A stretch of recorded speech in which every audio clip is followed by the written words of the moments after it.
नमस्ते। Hi friends नमस्ते।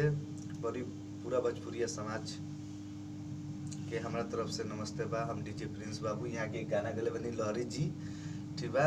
अब एक गाना एगो यहाँ के रिकॉर्ड भइला जौन लोग के बीच में आइल बा, और यहाँ के एगो गाना लव सॉन्ग बहुत ही जबरदस्त, ठीक बा। नया धुन, नया म्यूजिक, गजब का सॉन्ग है। आप एक बार सुन कर देखिए, आपको भी अच्छा लगेगा। घर परिवार कहीं भी सुन सकते हैं, ठीक है। अश्लीलता से हट के बा, ठीक बा। जहाँ के रिकॉर्डिंग के लिए बनी हमारी इमाम भैया, ठीक बा। बहुत ही जबरदस्त यहाँ रिकॉर्डिंग करते नहीं। एक बार सेवा का मौका जरूर दी। नमस्कार, प्रणाम। आज बड़ा खुशी के बात बा जी, खुशबू रिकॉर्डिंग स्टूडियो में हाथ सोच का बोली बानी सन हमने के टूटल एगो गीत के रिकॉर्डिंग भइल बा। नौका भाई लोग के लव सॉन्ग ई बहुत बढ़िया लागी।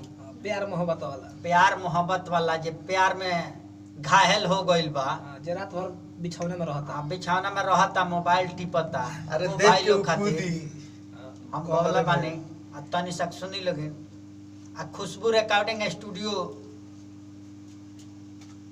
के भाई भाई खुशबू रिकॉर्डिंग स्टूडियो के माध्यम से बढ़िया लहरी जी गीत गावला बनी लव सॉन्ग। पहले गावत न सैड सॉन्ग तक कमेंट आवत रहला। सफा मार्केट फाट जे है गीत से देखत नहीं जान। सोचहूं मैं बहुत दिल हमारा खुश भइल लड़ता कोने कहे ना एगो लाइव बनाइए दिया कि रोज सब सुनी गाना रिलीज से पहले। बहुत बेहतरीन रिलीजिंग से पहले रोज और वाला के एक से एक गाना अब सुने के मिली। हमारे चैनल को सब्सक्राइब कर ली लोग का है काहे का हथियार रहला नु तबे लड़ाई होला। अबे पर आवत गाना तो रोज चैनल को सब्सक्राइब कर रहे कि धाय धाय जाई रोज सब के लगे नोटिफिकेशन।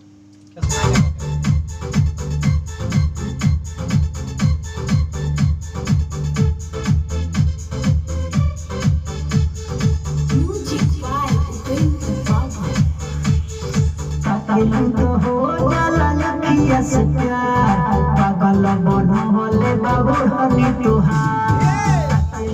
हो जाला लखिया से प्यार पागल बनवले बाबू हनी तुहार। लीला रंग बिंदिया मुड़ा वाला बिंदिया, लीला रंग बिंदिया मुड़ा वाला बिंदिया, गजर करावे बजरिया में मार। हो जाला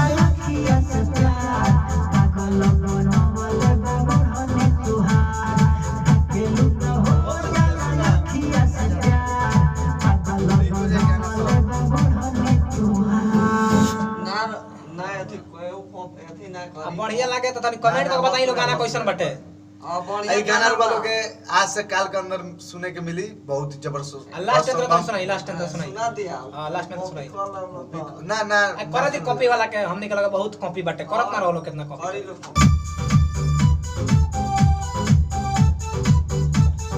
जब से देखले बानी तोहके दिलवा में तू लुभा गइलू।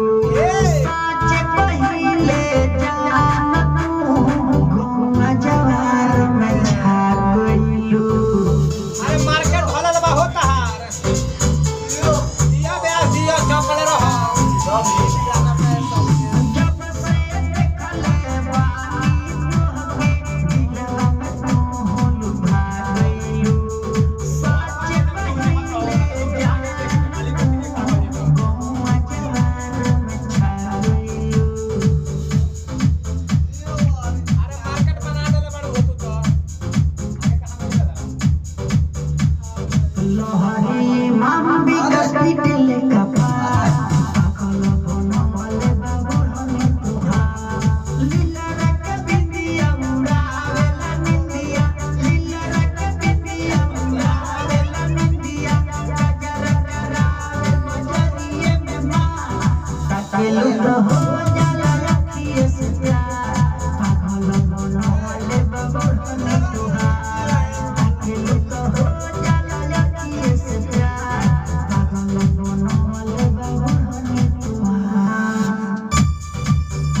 ऐसा ही आशीर्वाद बनौले रहलो अल्लाह हरी जी तनी ध्यान दी लोग ये गीत पर। एक नजर ताक दी। आ ओढ़नी त घायल बनइले ही बा। आज एकर जींस वाली होई ओकरा का घायल बनाई। यो सोचाई वाला बात। वाली फराक पहनी जींस वाली इन वाली फराक पहनती है फैशन में मानी लॉरी जी चलिए बहुत ही अच्छा बात। नमस्कार रोकी ठीक बा, रुआ लोग के लॉरी जी लेके बिंदिया है इस साटा सानी बुझाता सिंदूर कर ली देखिए सबसे अच्छा बात बा कि रुआ लोग थोड़ा ध्यान देती हमनियों के ऊपर। रुआ लोग एक बार सेवा के मौका जरूर दी ठीक बा। अच्छा से अच्छा मिली चैनल के सब्सक्राइब कर ली एक बार। कम से कम सुनी देखी कितना अच्छा अच्छा गाना आ रहल बा। कंटिन्यू गाना आई। छोट लइका बाने सन सिखतन सन गावे बजावे में बिगड़ी त रउआ लो बताम लो लाइक कमेंट शेयर करी कमेंट करके बताएम लो चाहे नहीं चाहे कर दियाम लो ना कर दियाम लो ठीक बा बाय। हर हर महादेव।